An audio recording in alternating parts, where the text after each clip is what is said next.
I believe that every person has the ability to attract anything she or he wants, and that by following 4 simple steps, each one of us can reach new levels of awareness.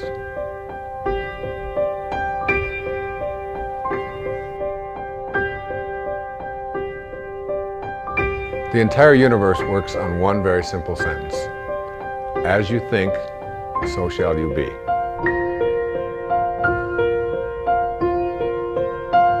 Dr. Wayne Dyer is America's foremost teacher of transformational wisdom.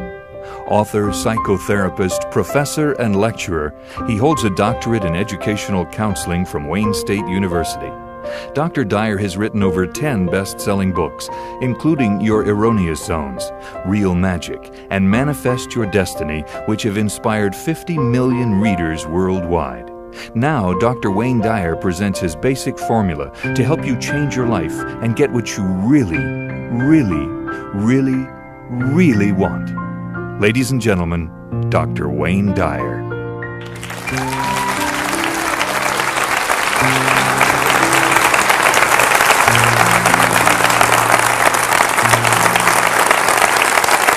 Thank you.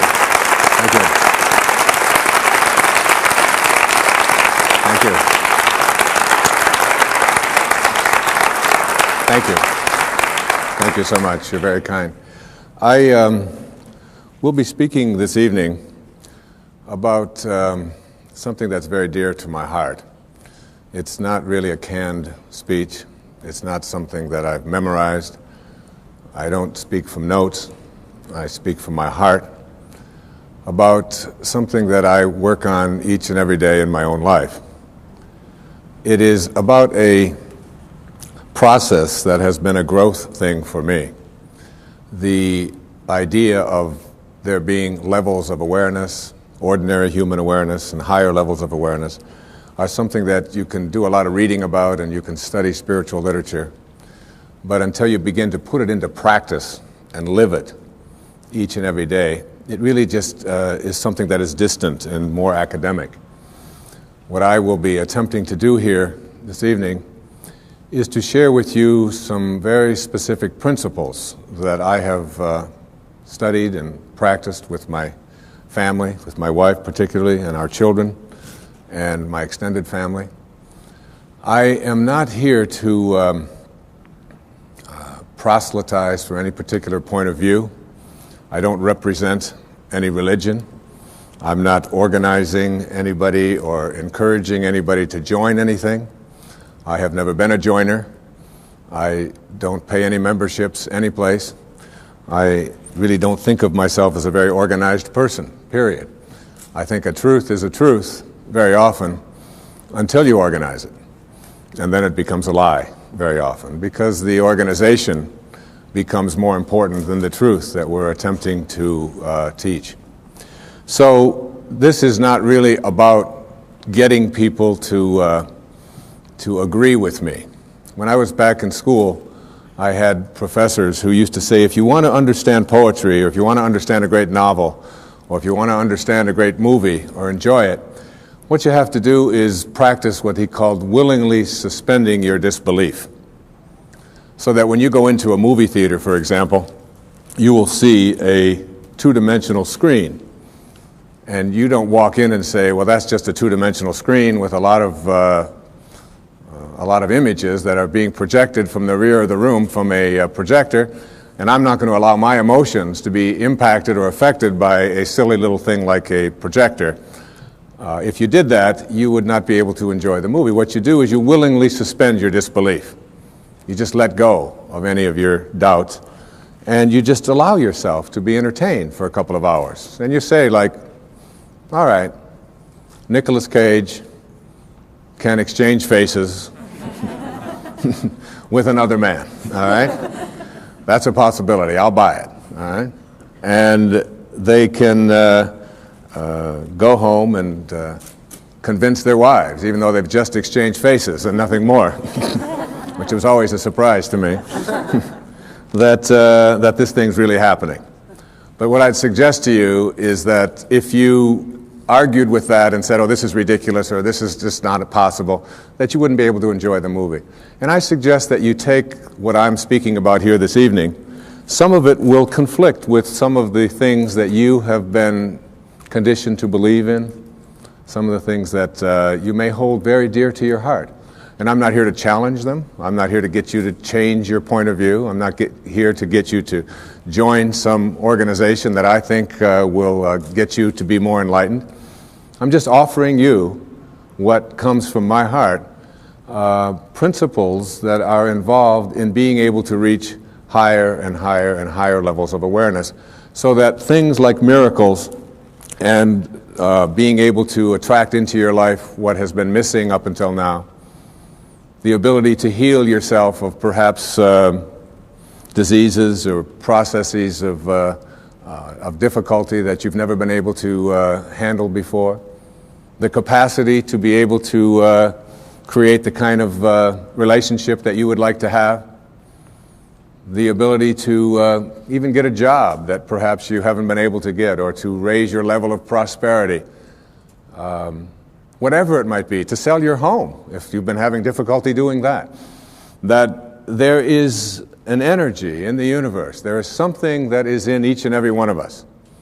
And it's also in the universe. And you are connected to it in a way that is often perceived to be aloof from us, because it's invisible, because it's in the world of what we call spirit, the world that is not material. And I would like to suggest that you suspend your disbelief, allow yourself to know that you're not a human being here having a spiritual experience, but that it's the other way around, that you're a spiritual being having a human experience. And the quality of your human experience is really much more dependent upon how you use this invisible intelligence and how you connect to this energy. And once you have an awareness that you can never be separate from it, that you and it, and whatever you call it, it doesn't matter. It doesn't matter if you call it God, if you call it divine presence, if you call it soul, if you call it spirit, if you call it consciousness, if you call it Christ consciousness, you can call it Buddha consciousness, you can call it Louise, you can call it Edna, you can call it Ralph. Alan Watts once said that you can't get wet from the word water. It isn't the word that allows you to experience water. And whatever it is that you call it is something that is distinct from what it is. When I was walking in here this evening on these beautiful grounds, I saw some people looking at the flowers and the different plants that were growing. And as they were looking at them, there was one person who was obviously an expert, a botanist of some kind, and he was trying to explain to each one of the people what the name was, the technical name for each one of the flowers. And I was watching that and thinking, it doesn't matter what you call it. Can't you enjoy it? Look at that thing. It's orange, and it just came out of nowhere. There's something very profound about enjoying it and being there with it, rather than being obsessed with labeling it. There was a very famous Danish theologian. His name was Søren Kierkegaard. He once said that, once you label me, you negate me.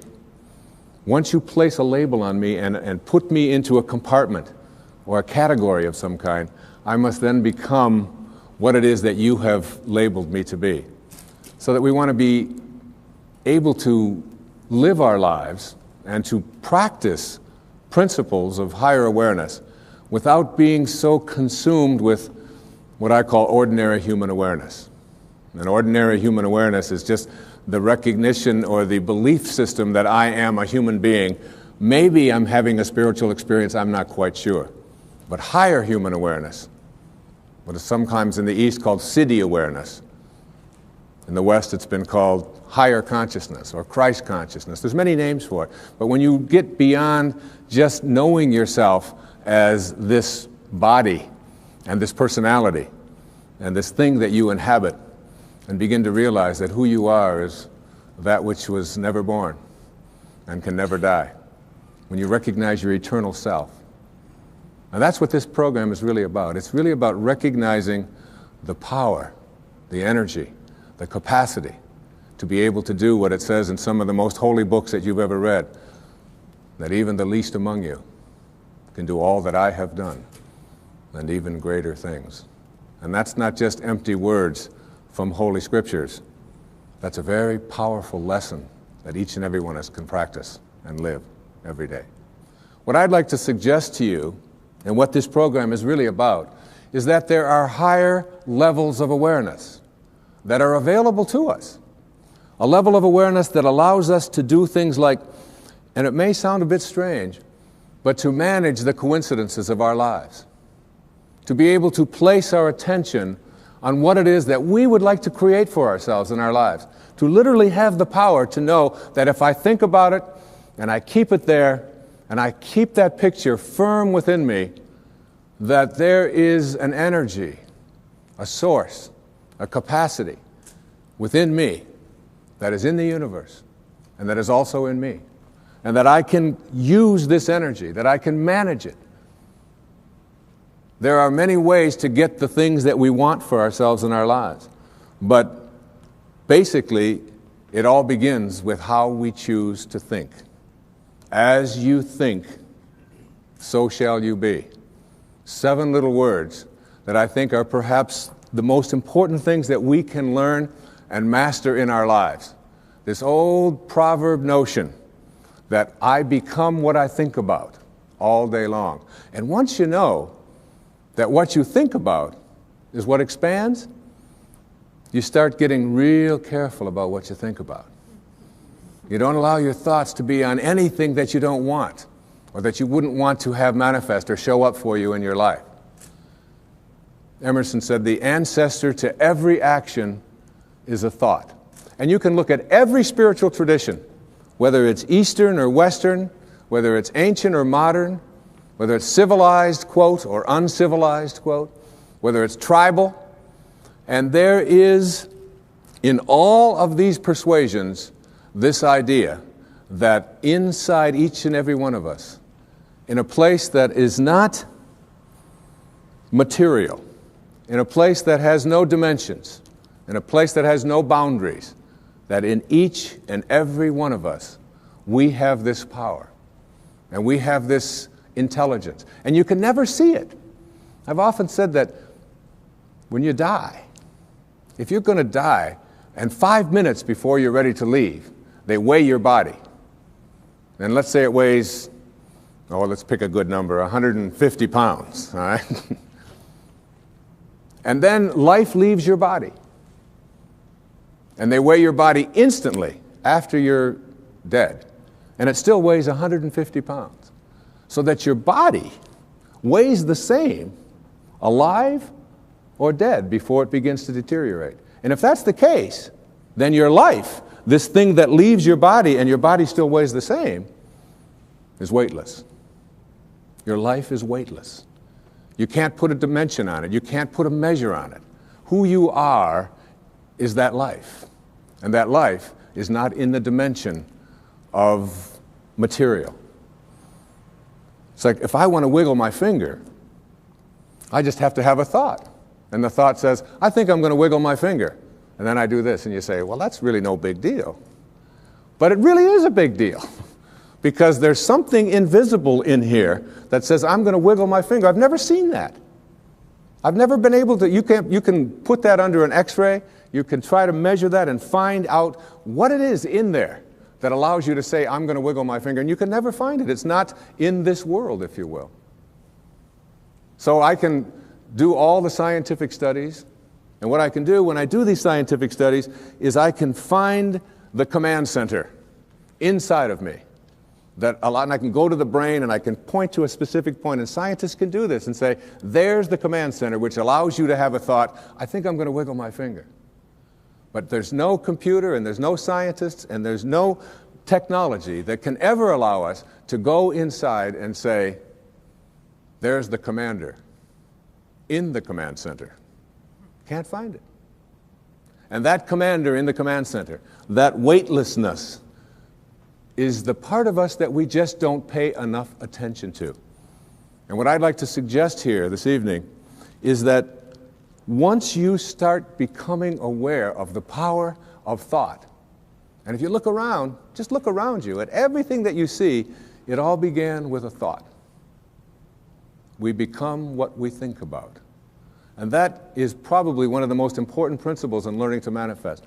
But in my mind, as I think about this idea of getting what you really want and being able to attract it into your life, what we have to look at is basically the obstacles that we have conditioned ourselves. And you notice I say that we have conditioned ourselves, because I have never believed that we need to be putting the responsibility on someone else. If you're conditioned, it's because you have allowed yourself to become that. And if we've conditioned ourselves to believe certain kinds of things, and one of the things that we kind of believe and hang on to and live with is this whole idea that all of the things that happened to me in my past are what are keeping me from doing what I'd like to do today. So we hang on to these things and we fill ourselves with blame. We say, I'm the middle child. I'm the youngest child. I'm the oldest child. You know, I'm an only child. Any one of those is a great excuse. You know, if you're the youngest child, you can say, well, you know, how could I be making decisions for myself and be a fully functioning person today when I always had somebody else telling me what to do my whole life? How could I think for myself? If you're the oldest child, you can simply say to yourself, well, how could I be expected to think for myself? I always had to think for somebody else. I was always doing it for somebody else. And that leaves the middle child, you know, the classic identity crisis. Oh, poor me. My mother didn't even know my name. She was always calling me by this one's name or that one's name. So I don't know where I fit in. So that takes care of everybody except the only child. And of course, the only child, well, your parents looked at you and said, we won't be doing that again. You have to live with that, I don't. So everybody, with their birth order, or with their mother liked their sister better, or that we had enough, or we didn't have enough, or we had too much, or we lived in the north, we lived in the south, I'm too tall, I'm too short, I've got too much hair, I don't have enough hair, it's falling out, it's not falling out, whatever it is, we all have these excuses. And I call all of these things that we hang on to and use to keep ourselves from reaching these higher places in our lives, the wake. I call it the wake. And the wake comes from a story that I heard Alan Watts tell one time, and it was a very powerful story. He said, your life is like a boat, and it's heading up the river at, say, 40 knots, all right? And as it's going, you are somehow able to metaphorically stand on the stern, the back of the boat, and look down into the water. Now there goes your life in this direction, and you're standing here and you're looking down into the water. And you ask yourself these three questions. The first question, what is the wake? What is it? What is this thing that you see? And the answer, the wake is the trail that is left behind. That's what it is. Nothing more, nothing less. It's the trail that is left behind. Second question to ask yourself in this little metaphor, what's driving the boat? What's making this thing go in this direction?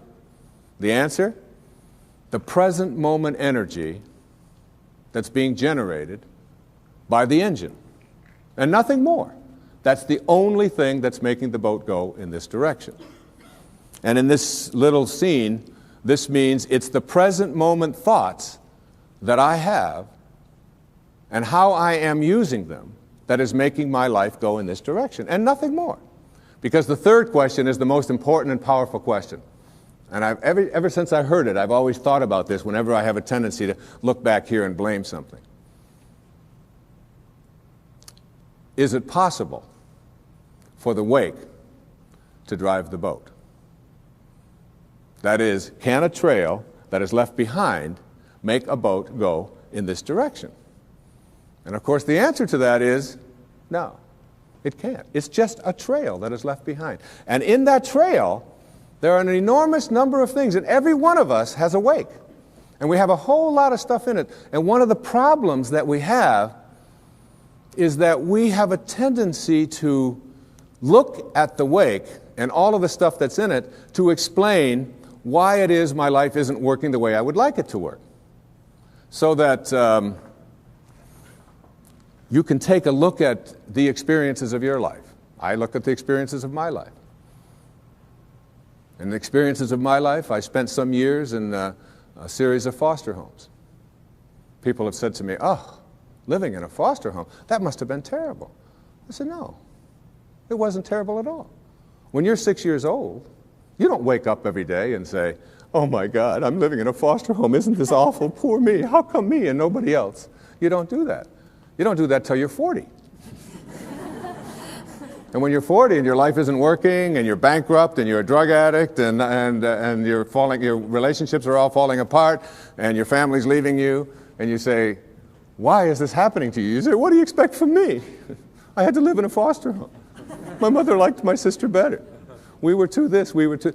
And so it's like we take a look at all of these things in our wake. And I'm not saying here that you shouldn't be in touch with your past and all of the things that are back there, but to use it as excuses for why you can't get where you'd like to get today is something that if you do that, you will never get to this place that I'm talking about in this program, which is this place that I call higher awareness, way beyond ordinary human awareness.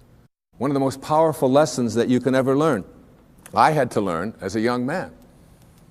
My own father was a man who walked away. He left. He left home when I was just a baby. Left my mother, who's sitting right here, 107 years old. Is that? No, you're not 107. 82 years old, though. And with 3 little boys. And all I had ever heard when he walked out about this person that my older brothers told me about, and that when my mother got her family back together again when I was 9 years old and did all that she could to make a family again, with all the hardships. This was a man who never made a phone call, who never sent a penny, who spent some time in prison,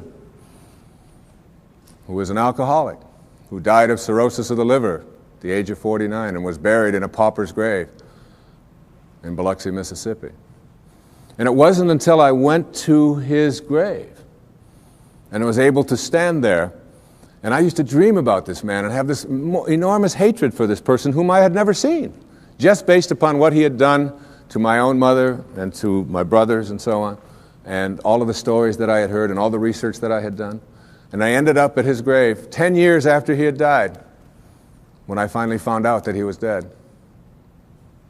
It was on the 27th of August. It was 1974. And what I did transformed my life. What I did is I believe I was sent there by God, or whatever you want to call that divine spirit, that divine presence. And my life at that time wasn't working. I was overweight. My relationships weren't working. My writing wasn't working. There were a lot of things that weren't going well for me in my life at that time. Not badly, but they weren't going at the level that I knew I was capable of getting to, because I was filled with this hatred, this anger, this bitterness. And so what I did is I stood there on his grave, on this little marker in the ground, and I said, from now on, I send you love. I forgive you. Mark Twain said that forgiveness is the fragrance that the violet sheds on the heel that has crushed it. And once I let go of that anger and that hatred and all of my attachment to the bonding that I had done with these wounds, and let go of that and cleared that out of my life, my writing began to take place at a much higher level. In fact, I wrote Erroneous Zones in very, very short time after that. I began to get myself back in shape. I began to eat better. I began exercising, got my weight down. And the people that were supposed to come into my life, like my beautiful wife, who sits here with me this evening, and all of our children, some of whom are here this evening, all of it was allowed to flow when I released that energy of negativity and blame and hatred. They say that you never die from a snake bite. It isn't the bite. And you can't be unbitten. It's in the wake. What kills you is the venom that continues to pour through you long after the bite has taken place. And that's something we have control over and we can change. And I'd like to suggest that what happens is that many of us bond ourselves to these wounds of our past. If I were to cut my hand, just cut it, and watch it, my nature says, close up the wound. And I just have to watch it. And there's no doctor out there, there's no medicine out there that's going to heal that wound. There's a healing stream that I am connected to that will allow that wound to heal. So my nature says, close up the wounds. Don't bond to them, don't hang on to them, close them up. But supposing I say to myself, oh, no, you don't. There's no way I'm going to let you close up. You see, if I can keep you open, and I can go to you and say, look at this. You say, what happened? Well, look at this cut I've got. Oh, you poor thing. Look at that. It seems to be getting worse. It's getting infected. Isn't that terrible? And if you practice this kind of a mentality, when your nature says close up the wound, but you keep it open, before long you lose your hand. And after that, you'll lose your arm. And the whole organism will be destroyed if you don't let your nature take over. And your nature also says, close up the wounds of your past. Close them up. And oftentimes we ignore our nature. I had a great teacher that came into my life through his writing. His name was Nisargadatta Maharaj. Lived in India up until the mid-1980s.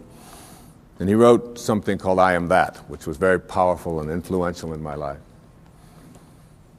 And one of the things that he talked about when he was asked the question, what's the difference between, say, a saint or a highly functioning human being, a spiritual master, a spiritual teacher, and the rest of us, is that they have unconditional love in them and you don't, or we don't? And he said, no. He said, saints have unconditional love in them, and so do you. He said the difference between ordinary human awareness and higher awareness people is that they have nothing else inside of them. That's all they have. And it's almost like we have to learn how to get that in ourselves, to be able to, well, I always like to use the metaphor of an orange. I love the orange. Perhaps living in Florida is why, but an orange is a simple metaphor. You take this orange and you squeeze it as hard as you can squeeze it, and you ask yourself, what will come out? And what comes out when you squeeze an orange? Orange juice. Never, no matter how many times you squeeze it, will apple juice come out. There's no mistakes. You'll never get grapefruit juice out of this thing, ever. The only thing you'll ever get out of it is orange juice. And the next question is why? Why when you squeeze an orange, as hard as you can squeeze it, does orange juice come out? And I asked that question up in Toronto one time, there's a little girl sitting right in the front row. She said, that's dumb. She said, that's what's inside. It has to come out. I said, well, that's the answer. You are really smart. And she smiled. She thought that was great.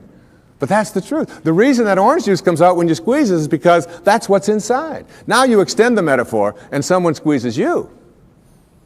That is, someone says something about you that you don't like. Someone behaves towards you in a way that you find offensive. Somebody does something or says something to you that you feel hurt by. And out of you comes anger, hatred, bitterness, tension, fear, anxiety, stress. And immediately you say, the reason that comes out of me is because of how he said it, or the way that she said that, or because they did that.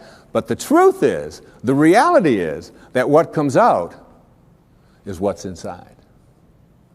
And if you don't like what's inside, you can change it. Now, if you ask me, how does orange juice get inside of an orange? I would say, I don't know.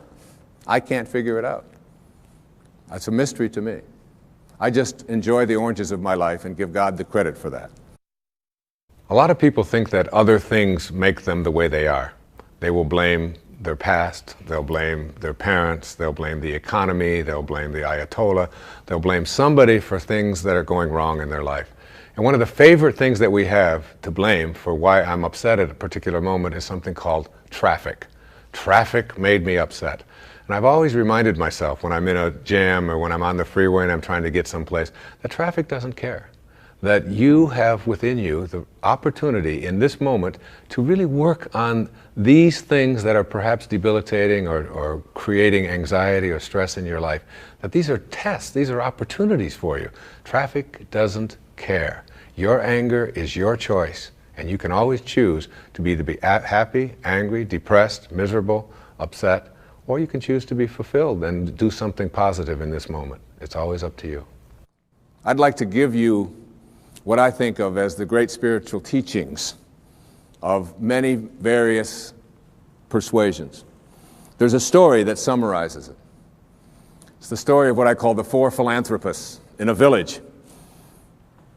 The conquerors had come through, and they had taken all of the men, or many of the men who were warriors at the time, and they had placed them into this prisoner of war camp right in the village. And many of the villagers knew that their compatriots were imprisoned. And the first philanthropist was a person who had great wealth. And he went to the people who had the prison and were in charge of it, and he said to them, I understand the men are not able to have fresh water and cold water. I would like to donate all of my earnings and everything that I have to purifying the water for them and making sure that all of them will not be sick. And he was granted that. And he felt like he had fulfilled his destiny, that he had done what he was here for.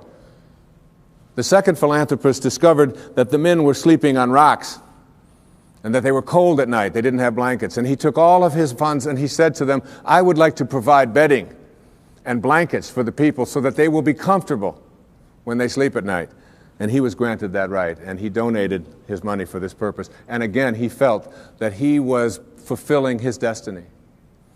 The third philanthropist discovered that the food that they were eating was inadequate, that they were just given beans and water and some bread. And so he said, I own a farm, and I'd like to grow all of my food, and I'd like to take this food to all of these prisoners. And he was granted that right. And all three of these great philanthropists in the village felt that they had really completed their mission for why they were here. But the fourth philanthropist was a saint. He was living not at ordinary human awareness, but at higher consciousness levels. And he went and he found out where the keys were.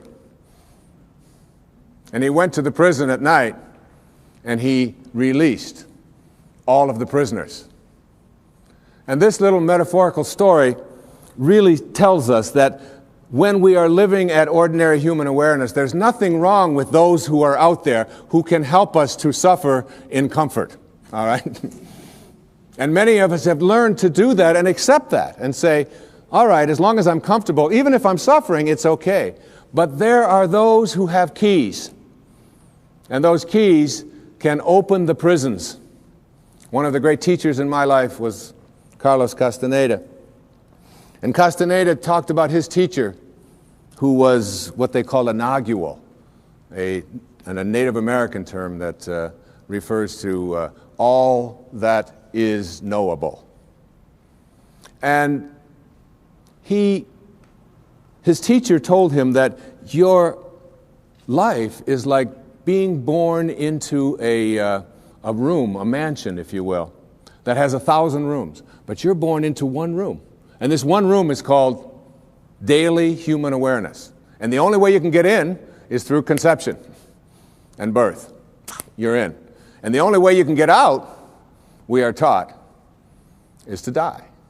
So we spend our lives in this mansion in one room, even though there's 999 other rooms. We don't know how to get out into those rooms unless we die. So we wait to die.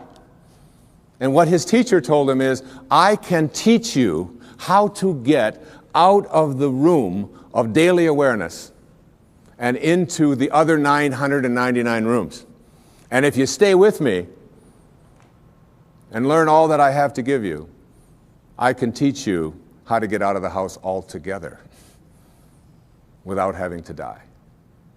And what we have to do in order to get to that place where we can take the keys and unlock the self-imposed prisons, or the prisons that we have given ourselves on the basis of what we have come to believe is our limitations, what we can and can't do. We have to let go of that. And I call it rewriting our agreement with reality. We literally have to make a whole new contract with what it is that I perceive to be what is possible for me. And in order to do that, we have to shift out of the things that we have come to believe in, and everything that you came to this program watching tonight that you believe in was handed to you by someone else outside of you, was handed to you by the experiences or testimony of someone in the past, and because it comes from outside of you, there is still an element of doubt. And this element of doubt isn't bad, but it keeps you from reaching higher levels because what you think about is what expands. And if you're thinking doubt, then doubt is what expands. William Blake said, if the sun and moon should ever doubt, they would immediately go out. So how do we get past what we believe in or what has been handed to us and still honor it and be grateful for all of the teachers and all of the people who have come before us? So what we have to learn to do is let go of that tribal consciousness and shift to what I call a knowing. Now there's a big difference between what you believe and what you know. Everything that you know is something that you have made conscious contact with. Conscious contact. So there's nobody out there watching, there's nobody in this world who knows how to swim, who learned it by somebody else telling them that you can swim, or by watching Mark Spitz go through the water, or by observing other people doing it. You may remove some of the doubt, but you will never know how to swim until you get in the water and blub around a few times and then do it. And then you'll have a knowing. And that knowing is something that you'll never lose, just like riding a bicycle or dancing the Macarena or making a lemon meringue pie or anything that you know how to do. It's because you've made conscious contact. And I'd like to suggest that there's a big difference between knowing about a divine presence, knowing about a sacred awareness, knowing about God, and knowing God. There's a big difference. Just like there's a big difference between knowing about the possibility of being able to heal myself of something that is bothering me, perhaps a disease process. I perhaps may believe that it's possible because I've read other people and I've heard others say it. And I've read the testimony and I've listened to the tapes and I've gone to the seminars. But until you have made conscious contact with it, you'll never know it. And I'd like to suggest there's a wonderful poem. I'd like to share this poem with you. It's written by a wonderful woman. Her name is Valerie Cox. And she lives up in Seattle, and she's written quite a bit of poetry. This particular poem really speaks to me to the difference between what you know and what you believe in. Immerse yourself in these words. A woman was waiting at an airport one night with several long hours before her flight. She hunted for a book in the airport shop, bought a bag of cookies, and found a place to drop. She was engrossed in her book, but happened to see that the man beside her, as bold as could be, grabbed a cookie or two from the bag between, which she tried to ignore to avoid a scene. She munched cookies and watched the clock as this gutsy cookie thief diminished her stock. She was getting more irritated as the minutes ticked by, thinking, if I wasn't so nice, I'd blacken his eye. With each cookie she took, he took one too. And when only one was left, she wondered what he'd do. With a smile on his face and a nervous laugh, he took the last cookie and broke it in half.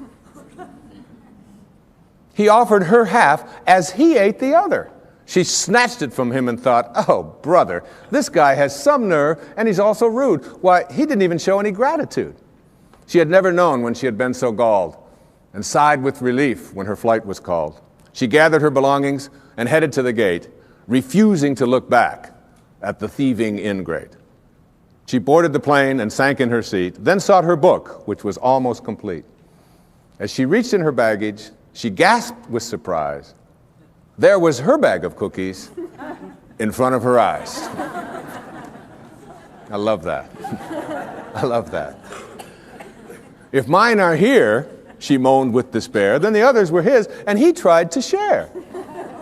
Too late to apologize, she realized with grief that she was the rude one, the ingrate, the thief, the cookie thief.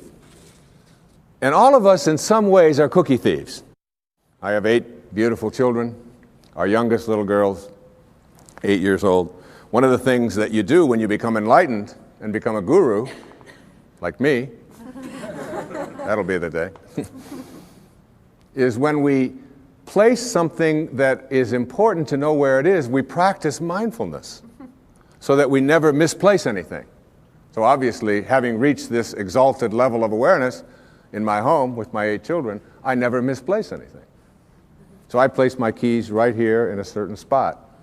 But my little girl has this wonderful habit of taking my keys and hiding them on Daddy in the morning so that she can watch me flip out as I look for the keys. And I'll say, Sage, how many times has Daddy told you, don't hide my keys in the morning? Daddy, you told me not to do it. I don't hide your keys anymore. Come on, where'd you put my keys? The last time they were in your dollhouse, where did you put them? Daddy, you told me not to do it. And then, of course, my 12-year-old daughter, Serena, loves to just assume this stance. She's watching me raise my voice. She'll say, I wonder what all those people would think of Mr. Positive if they could see him right now. Huh? Get lots of reminders.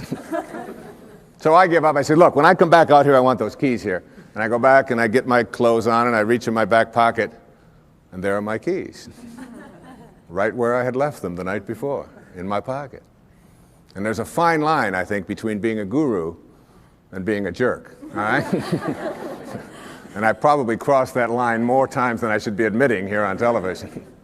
But this idea of being a cookie thief and creating a knowing is something.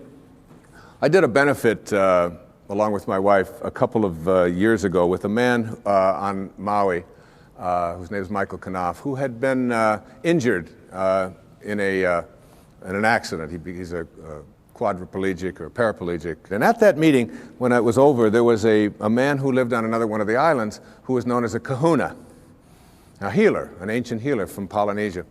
And he was introduced to me, and he said, that was a nice talk, and so on. And I said, how do you get to be a kahuna?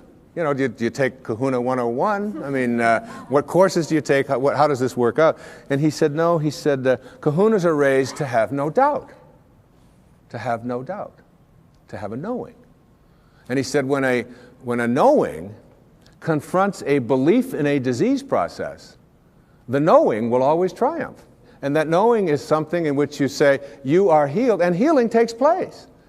One of the great stories of knowing is, again, with our little girl, Sage, who we were spending the summer in our summer home, and we went to visit this dermatologist. And Sage has had this thing called flatwarts for the last, since she was 2.5 years old. From 2.5 until 7, which is over 4 years, she had these flatwarts, and not only did she have them around her face, around her mouth, and around her nose, but they were getting worse. They were moving up, and they were getting up around her eyes and so on, and we noticed that they were getting progressively worse, even though all of the places that we had taken her had said, they will go away. She'll outgrow them. But it didn't seem to be that way, and they always said it would be a few months. Well, years had gone by, and she still hadn't. So we were over at my friend's, this dermatologist in Kihei, and I said, Kenny, as long as we're here, would you mind taking a look at Sage? And my wife was there, and he took this big white light, and he put it in her face, and he said, you've got flatwarts. She hates that term. She never wanted to call them flatwarts. She calls them her bumps. All right? She just called them her bumps. So he said to her, but the good news is that when you get married, you won't have them. Well, she's 7.5, going, oh, who's this dork you've got me talking to now? And then he said to her something. He said, we can't burn them off, and there's no medicine that we can give them. But he did say something to the effect that the ability to rid yourself of these things is within yourself. And that if you can call upon that healing capacity in you and begin to talk to these bumps in a way in which you ask them to leave, that you have a much greater chance of getting rid of them faster than anything that I could give you, and we certainly can't burn them off because we might scar your pretty face. And that's basically the message that he gave us. I'm paraphrasing it. So we went back that night to where we were staying, and there was a whole bunch of kids there, as there always are when we're staying, and all of their friends were there. And we walked into the bedroom, and it was late at night, and over in the corner, on her air mattress, was Sage. And she had the blankets pulled up over her head, and she had a flashlight underneath the blankets. And I went over and I lifted up the blanket. I said, honey, is everything all right? She said, shh, I'm talking to my bumps. And I left the room and I came into my wife in the other bedroom. And I said, honey, you're not going to believe this, but Sage is in there talking to her bumps. Isn't that great? The next night we did the same thing. That was the second night. The third night, the same thing. Now that was on Friday. This happened on Monday. On Friday, as God is my witness, on television, every single one of those bumps was gone and has never reappeared since. A knowing. You see, there is a stream of healing that is something that we can plug into. It's very much like electricity. People say, well, in ancient Greece, there was no electricity. There was electricity. We just didn't plug into it. That's all. And there's a stream of healing. And when we go into that stream of healing with a knowing, we go to a higher level within ourselves. And we don't allow any doubt in. Basically, in every single one of us, every human being out there, there are two of us. There's two people. The first person in each person is called the ego, or I call it the ego. E-G-O. Earth guide only. All right? This is the part of us that says who I am is separate from you, separate from God, separate from my environment, and therefore I'm in competition with, and my value is based upon how much I get, how much my stuff is worth, how much better looking I might be, or how much more attractive I might be, how much more money I might have, the value of my possessions, and so on. What is mine? So it's not mystical awareness, which says I am connected. It is that individual lower level of awareness, which says my ego. This is mine. Also, in each and every one of us, there's another person. And this other person is called what I call the sacred self, or the higher self. And this sacred or higher self really doesn't care how much you get. It doesn't care who you're better than. It doesn't care how much stuff you have. It's not interested in any of that. The problem is that we very seldom listen to it. We pay very little attention to it. This higher or sacred part of us wants only one thing. It wants us to be at peace. At peace. Whatever choice you make in every interaction you have, make the choice to be at peace, your sacred or higher self says. Whereas your ego says, oh, no. It's much more important to be right. And so we find people in relationships struggling a lot. And one of the things that they struggle about is who's right and who's wrong. Most of the fights that you have in your relationships really basically, oftentimes you forget the details. But it's basically about who's right and who's wrong. So that if you want to have your higher or your sacred part of you ruling in your life, I suggest this to you. Practice being kind rather than right. When you have the choice. And you have the choice in your relationships with your spouse and your ex-spouse, with your parents, with your grandparents, with your in-laws, with strangers on the freeway, with flight attendants, with waiters, with whomever you interact. If you can just subdue this ego part of you which says, it's important for me to be right, which will introduce you to stress and anxiety and fear and so much of the stuff that I talked about earlier, and instead say, how can I suspend this part of me and allow the part of me that wants to be at peace, that wants to be happy, that wants to be fulfilled. And if I said to you, I'm going to give you a magic wand, and with this magic wand, I am going to allow you to just wave it and get anything that you want. Whatever you want. You can have this car, you can have these nice clothes over here, you can have this home, whatever it is. Or I said to you, in lieu of that, I'm going to give you another wand, and you can wave this, and for every moment for the rest of your life, you'll be at peace. Whatever comes along, you'll be able to choose peace. And basically, we know that we're only here for a very short time. And being able to choose peace, which is what the sacred part of you begs you, the higher self. Once you get that, you begin to shift away, and you stop telling yourself that the people who are close to me, in relationship with me, are the people who don't belong there. I remember my wife and I, we often talk about this, and we've been together a long time. We've had many children together, and we have a very wonderful, loving relationship. Thank you. But we'd often, and one time I said to her, or she said to me, you know, we love each other, but this doesn't sound like love. Sometimes the way we talk to each other doesn't sound like love. Let's practice with each other, being kind rather than being right. And it was transformative that when we had that walk. And doing that with your children, and doing that with a waiter. I mean, a waiter who comes to you and is like, you know, hassled and frazzled and has been busy and all of that, and your ego says, wait a minute, I'm here and I'm important, and I have a right to be served, and I have a right to be served now. That's the ego part of you. If you can suspend that and say, you know, you are a lucky man tonight. You got somebody who's dealing from his sacred self. And I understand. And you take your time, and you come to me, and you bring it at your convenience, whenever you can. I'm willing to suspend and you know what? You'll get served so fast, and with such gratitude, just for being kind, if you practice it. Every single one of us are in relationship, whether it's with our husbands and wives, with our ex-husbands and wives, with our children, our grandchildren, whether it's with people we drive along the freeway next to, whether it's with waiters and waitresses, or baggage handlers, or flight attendants, or people that we are in line to get into the movie. We're all in relationships, and we interact with each other all the time. And probably the best lesson that I've ever learned in my life about how to be in a relationship in a way which is powerful and happy and fulfilling is to remember this sentence. When you have a choice, and you always do, to be right or to be kind, start picking kind. The ego part of us wants to be right.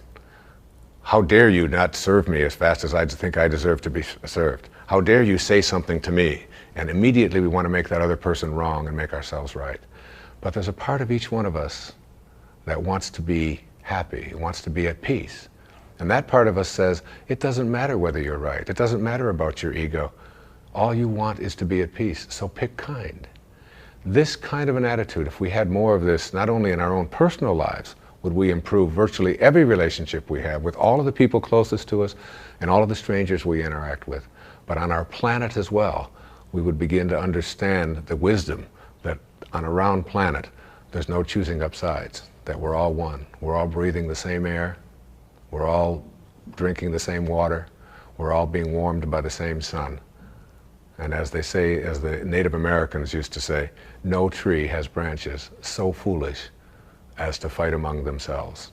It applies in your relationships, and it applies as a people as well. I've often said that in any relationship in which two people agree on everything, one of them is unnecessary. All right? So it isn't about getting somebody who's just like you. In fact, your soulmate is the person that you have a lot of difficulty with. Your soulmate's the person you can't get rid of. They just keep showing up. You say this, they say that, and there they are, they're back again. And they never go away. They keep showing up in your life. And everybody has these people. These are our greatest teachers, because anybody in your life who can push a button and send you into a frenzy is the person who's your greatest teacher. You know why? Because they teach you that you haven't mastered yourself at this moment. You don't know how to choose peace. In A Course in Miracles, there's a wonderful line that says, I can choose peace rather than this. Whatever it is, I can choose peace. My soulmate, my wife, is one of my soulmates. I mean, she knows how to push those buttons. She's really good at it. And she's one of my greatest teachers. I remember saying to her one time, honey, do you love me for who I am or for what I've been able to do for you? I just want to, she said, that you call yourself a spiritual person? I can't believe you would even ask a question like that. She said, I don't love you for what you can buy for me or what success that you've had or where you are on any bestseller list. I love you for who you are. And I will always love you. I said, well, I was just asking. I said, what if I was just Joe Sixpack? You know, and I was just bringing home, you know, a meager salary and so on. She said, I will always love you for who you are. She said, I would miss you. But I would always love you. She knows. She's got that. You know. And all of us have soulmates. My daughter Serena, who's just turned 13, my teeny bopper. She came home from school one day. She said, there's a rumor in our school she saw somebody had seen me on television, that you actually wrote a book about how to raise children. Tell me it isn't true. I said, honey, you can come and hear me speak. Would you like to come and hear me speak? I said, people actually pay to hear me speak. She said, why? I mean, she's got that, all right? But her soulmate is her sister Summer, who is now almost 15. But when Serena was 12 and Summer was 14, my wife was away working on a book of hers, and I was taking care of everything at home while she was working on her book about a spiritual approach to childbirth and infancy care. And she's as qualified as anybody to write about that, I can tell you. And I was making breakfast. I was making waffles for them in the morning at the toaster. And she mixes all this stuff up. It's a lot easier to just put them in. And Summer and Serena were sitting at the back table in the kitchen. And I heard Summer say to Serena, out of nowhere, about 6:30 in the morning, if you didn't have any feet, would you wear shoes? And I turned around, I said, where is this going? And Serena went, that's ridiculous. What do you mean if I didn't have any feet, would I wear shoes? She said, of course not. And Summer said to her, then why are you wearing that bra?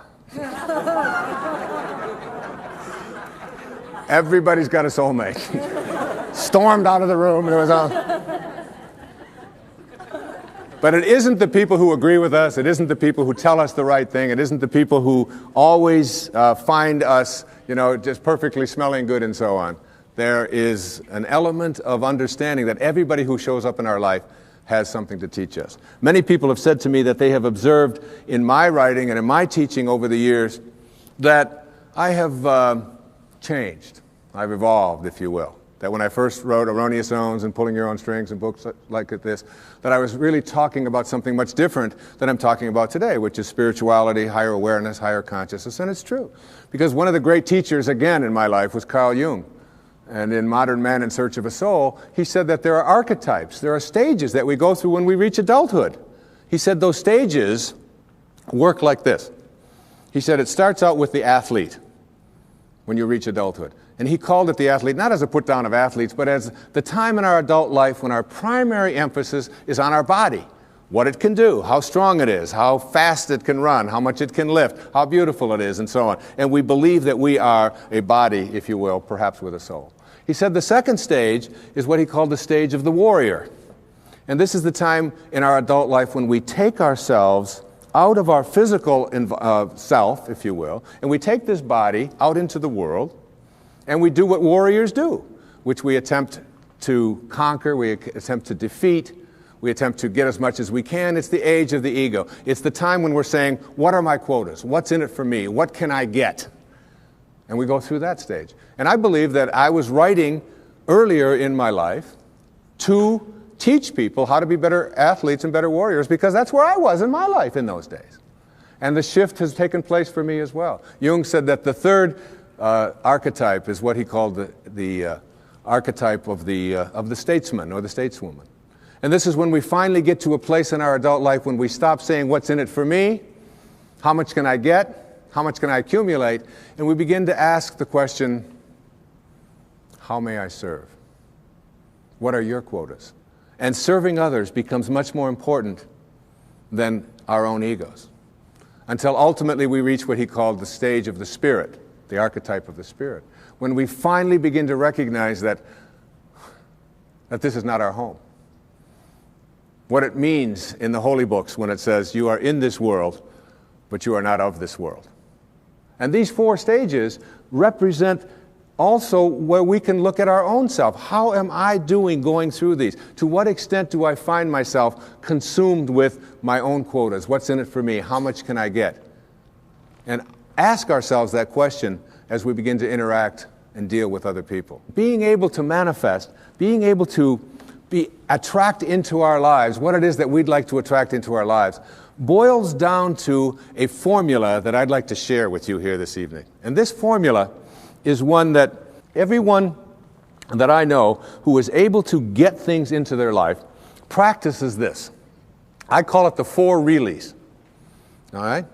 So that what you really, really, really, really want you will get.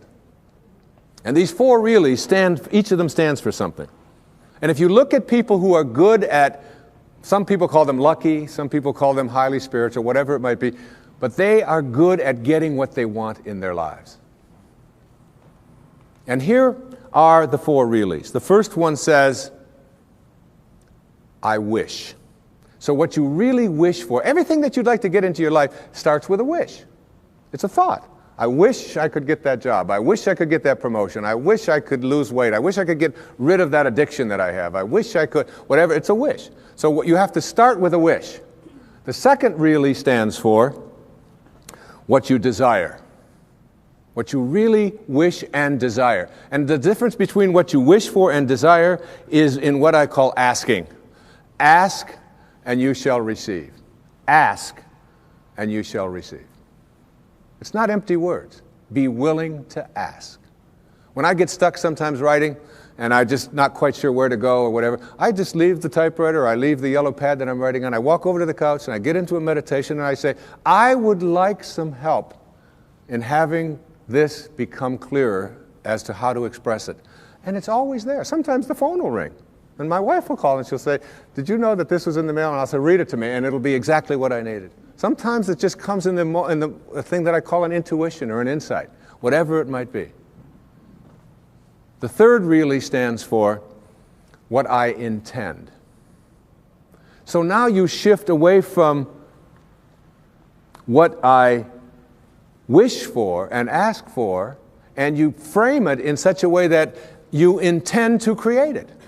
I intend to create this, whatever it might be, whether it's a healing, whether it's a losing of weight, whether it's getting rid of an addiction, whether it's creating prosperity. I intend to create it. And if you notice people who are good at manifesting, they don't mince those kinds of words. I will do it. And someone will say, well, what if it doesn't work out? You say, well, then I'll just learn whatever I have to learn from it not working out. But I intend to create this in my life. There's an intention, and the intention is so powerful that you become independent of the good opinion of other people. You're not checking it out with the tribe. You're not checking it out with what everybody else out there said you should do or shouldn't do. You're saying to yourself, I intend to create it. And I often tell people, don't tell anybody else about what you want to manifest. Don't make it a big statement. Instead, keep it to yourself. And they say, why do you want to say that? I say, because the minute that you do, you invoke ego.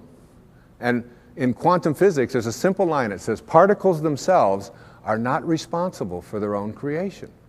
Another way of saying that is the way St. Paul said it.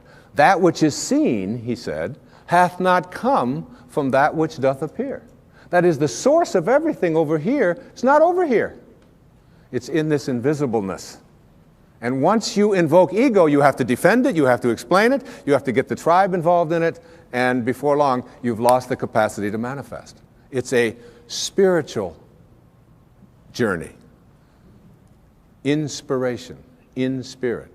When you're inspired, in spirit. The fourth really stands for passion. Passion. That is, I am absolutely passionate about it, and I intend to create it with that love. One of the great books that one of my teachers sent to me from ancient India, written like 3,000 years ago, has a line in it that says, to attempt to manifest what you want without passion is like dressing up a corpse.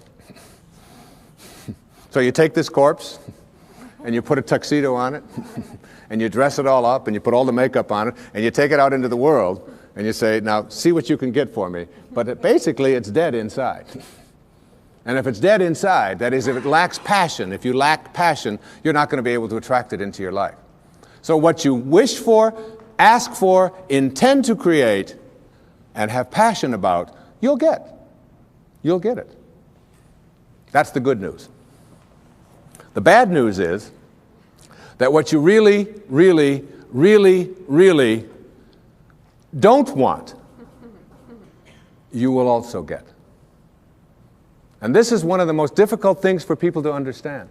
And when you're dealing with the tribe and you're dealing with what is and what everybody else tells you is impossible, and somebody might be watching this and say, well, that's just a lot of nonsense. I mean, you can't just put your attention on something, think about it, and have it come true. It involves a whole lot of other stuff like that. You see, Here's how it works. You cannot attract thin from I hate being fat. Because if what you think about is what expands, and what you're thinking about is hating being fat, then hating being fat is what you will continue to manifest. You act upon what you think about. You cannot attract prosperity from an inner consciousness that says, I hate being poor, I despise being poor. Because if you despise being poor, if you're angry about being poor, then being angry about being poor or despising it is what you will continue to act upon, and you'll be able to say, see? Now it gets worse. You cannot manifest what you want if your attention is on what is. If your attention is on what is and the circumstances of your life, that's where your thoughts are, then you will continue to create what is into your life. You've got to figure out a way to get your mental images, your energy, your attention, your higher awareness off of what is and onto what you want. And every time your thoughts are on what is, you shift it to what do I want? And it's even worse than that. You cannot manifest what you want if your attention is on what always has been. This is the way things are. You'll hear people say it to you all the time. These are the circumstances of life. Don't you understand? This is reality. Wake up. These are the way things have always been. There's always been poor people. You're one of them. That's just the way it is. And you watch that person, and being poor continues to manifest into their life. If you keep your attention on what always has been, then what always has been is what you'll continue to manifest. As you think, so shall you be. These aren't empty words, folks. This is reality. And the worst and ugliest of all is this. You cannot manifest what you want into your life, no matter what it is, if your attention is on what they want for you, or what they expect for you, or what they tell you are your limitations or what you can do. Because if your thoughts are on what they want, you cannot put your attention on what you want. What they want will continue to manifest. And you might be in a tribe that always turns left. And all you want to do is make a right turn. And you go to all the tribal elders and you say, look, I just want to make one right turn. And they say, wait a minute. In our tribe, we only turn left. We've always turned left. That's the way this tribe has always been. And so they will have an emergency meeting. And they will convene all of the elders to get you to come to your senses. Jackson Browne is, what I think, one of the great poets on our planet. Great singer. He has a song called For a Dancer. In there are words to this effect. He says, just do the steps that you've been shown by everyone you've ever known until the dance becomes your very own. Which is what most of us are doing. We're doing the steps that we've been shown by everyone we've ever known, and the dance has become our very own. And later on in the song, he says something to the effect of, into a dancer you have grown from the seeds someone else has thrown. Go on ahead and throw some seeds of your own somewhere between the time you arrive and the time you go home. And then the kicker, it always gets to me when I listen to this song. He said, because in the end, there is one dance you'll do alone. And it's like letting go of this tendency to be a dancer, to be doing the steps that we've been shown by everyone we've ever known, and then it becomes our own. And then we pass it on, and we pass it on. To break that chain, we have to shift our attention off of what we don't want and onto what we do want. And this goes for everything. I was at doing a book tour up in Chicago. I get off the airplane, and a woman picks me up, and she's got a doozy of a cold. Like, you know, Snoopy's, as my kids call it, coming out of her nose, onto her dress. I mean, and I was in this little Honda with her for 2 days. And so I said to her something to the effect, I can't remember what it was. I know she didn't like it. But I said something to the effect of, oh, it's been 20 years since I've had a cold like that. And she said, oh, that's just what I needed to hear. It's people like you who go around telling us, normal, mortal human beings, that when we have a cold, we should be feeling guilty. She said, I don't appreciate that at all. She said, colds are just things that happen to us. I said, well, I understand that. I said, but I just don't think like you. She said, well, what do you think? I said, well, tell me what you think. You're the one with the cold. She said, well, I think colds are viruses and that they're in the air. And they're going to land on us every once in a while. And when they do, we shouldn't be feeling guilty about it and feeling bad about it, and people like you writing books about it to make us feel worse. I said, look, we're on the same page here. I said, I believe just like you. I think that colds are in the air and that they're viruses and that they land on us. She said, well, how come you don't get a cold then? I said, because when they land on me, I talk to them. She said, you talk to viruses? I said, of course. She said, well, what do you say? Well, I say to it, look, you've landed on the wrong immune system. I'm not going to talk about you to anyone. I'm not going to complain about you. I'm not going to give you any attention. And you have no room to flourish on this immune system. You're just not going to do your work here. But there's a lady in Chicago who's waiting for you.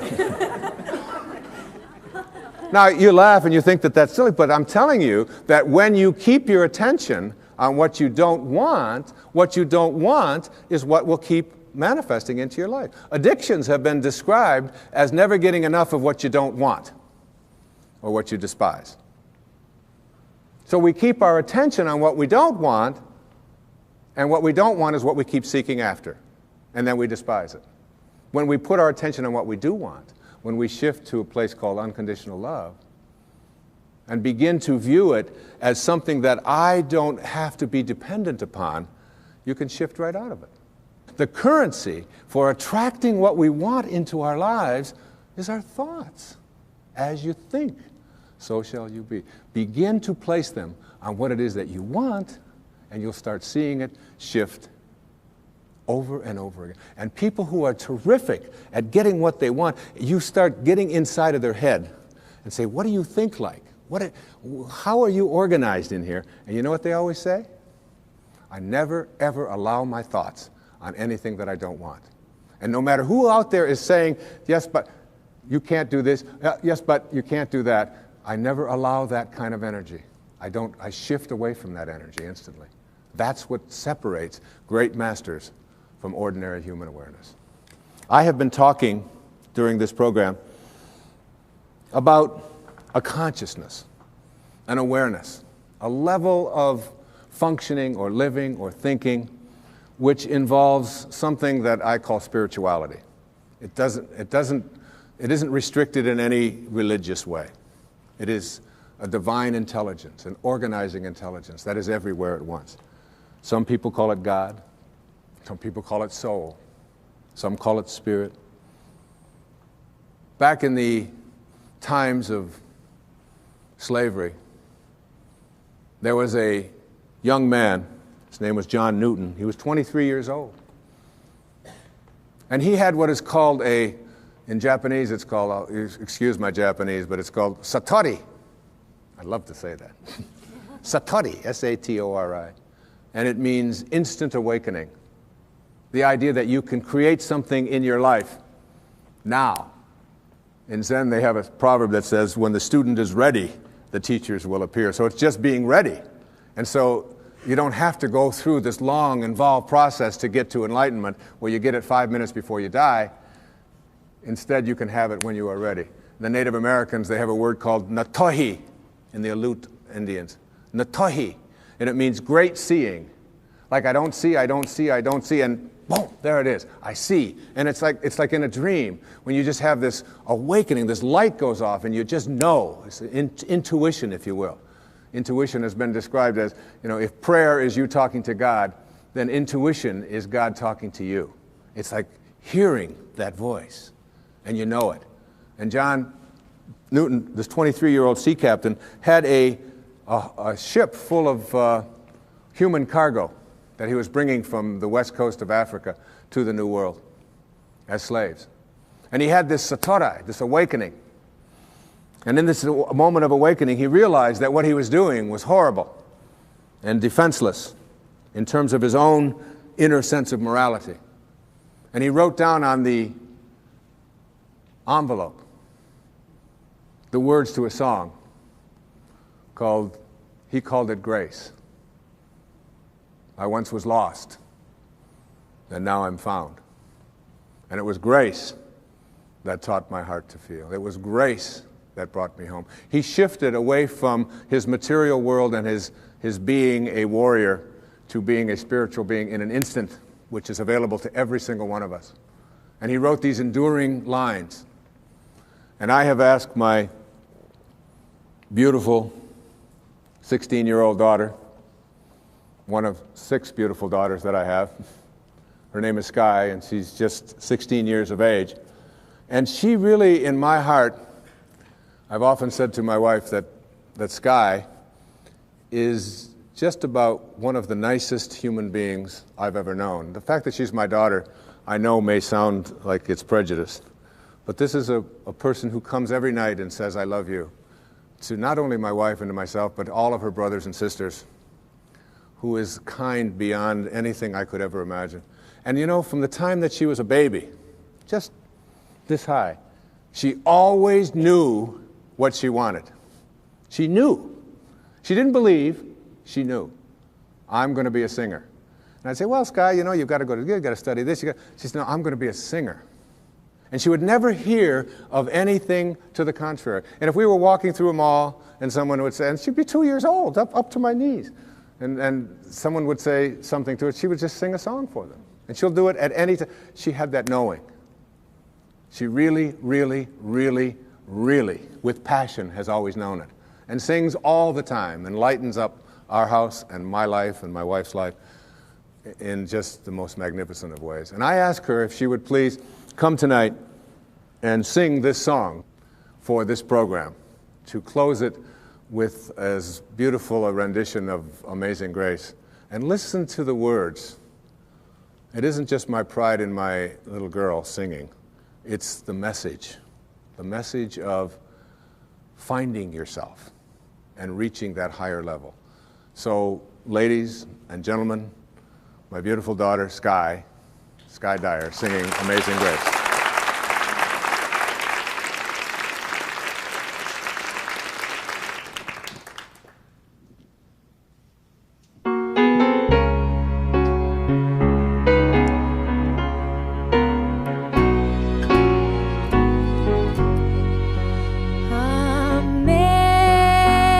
Amazing grace, how sweet the sound that saved a wretch like me.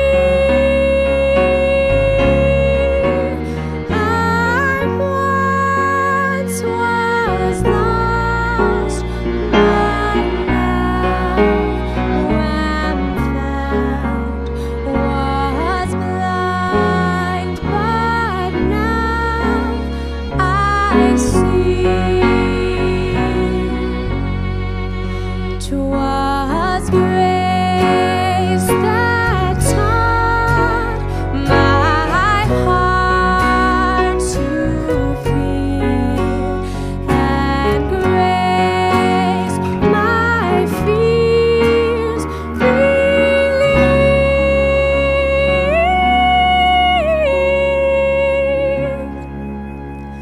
How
That was beautiful. My wife.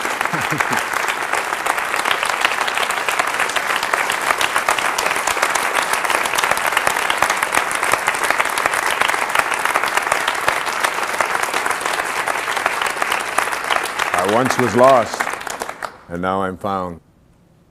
The message of that song is the message of this program. You'll get rid of the snares of your life.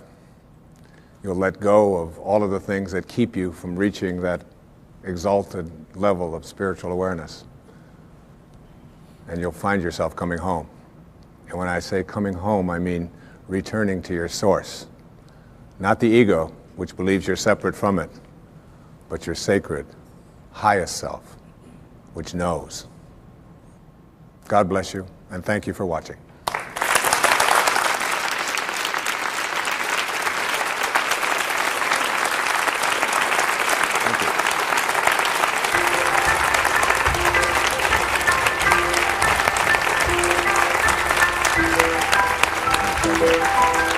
So good.